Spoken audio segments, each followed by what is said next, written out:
MP में सत्ता मिली तो ज्योतिरादित्य सिंधिया होंगे सीएम।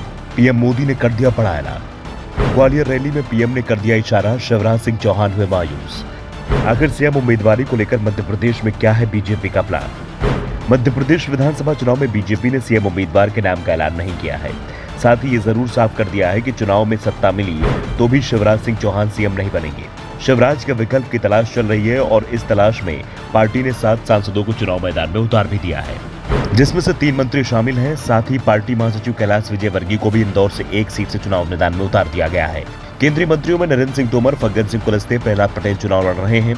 यानी सीएम पद के 4 उम्मीदवार चुनाव मैदान में हैं। शिवराज को जोड़ दे तो ये संख्या 5 हो जाती है, लेकिन बीजेपी हाईकमान के संकेतों के बाद यह तय माना जा रहा है कि शिवराज सिंह चौहान अब सीएम पद के दावेदारों में नहीं है। विधानसभा चुनाव के बाद सत्ता मिलने पर भी उन्हें सीएम नहीं बनाया जाएगा। और पीएम मोदी ने पहले भोपाल और फिर ग्वालियर रैली में इस बात के संकेत भी दे दिए हैं कि अब पार्टी शिवराज के आगे की ओर देख रही है। वैसे शिवराज मेहनत तो बहुत कर रहे हैं, लेकिन ये साफ हो गया है कि वो अब सीएम पद की रेस से पिछड़ने लगे हैं। पीएम मोदी की रैली से एक दिन पहले शिवराज ने महिलाओं के एक सम्मेलन में कहा था कि ऐसा भैया नहीं मिलेगा, मैं जब चला जाऊंगा तब बहुत याद आऊंगा। इसके बाद ग्वालियर में प्रधानमंत्री मोदी की रैली से मन से जो संकेत मिले, उसके बाद साफ हो गया कि अब पीएम पद के 4 नहीं बल्कि 5 दावेदार हो गए हैं।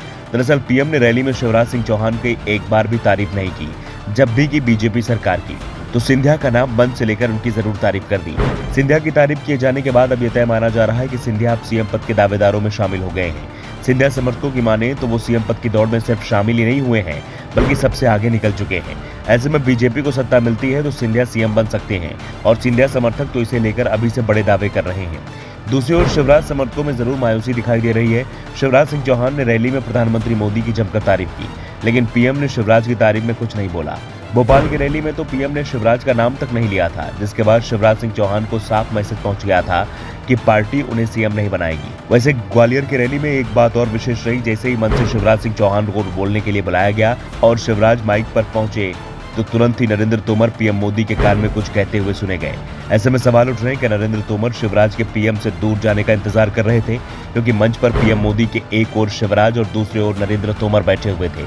साथ ही प्रधानमंत्री मोदी ने मंच पर ज्योतिरादित्य सिंधिया से भी बात की थी, जिसके बाद दावा किया जा रहा है कि सीएम पद की दौड़ में अब सिंधिया आगे निकलते दिखाई दे रहे हैं। वैसे सिंधिया के लिए सीएम पद की दावेदारी आसान भी नहीं है। उनके ग्वालियर चंबल संभाग में बड़ी परीक्षा होनी है। अगर सिंधिया ग्वालियर चंबल रीजन में अपने समर्थकों को बड़ी जीत नहीं दिला पाते हैं तो फिर बीजेपी की सरकार बनने की स्थिति में भी सिंधिया के हाथ सीएम पद नहीं लगेगा। यानी प्रदेश में बीजेपी की सरकार बने और पार्टी ग्वालियर चंबल रीजन में अच्छा प्रदर्शन करे, उस स्थिति में ही सिंधिया का नाम सीएम पद की दावेदारी में आगे निकल पाएगा। Bureau report, the Dhakad news.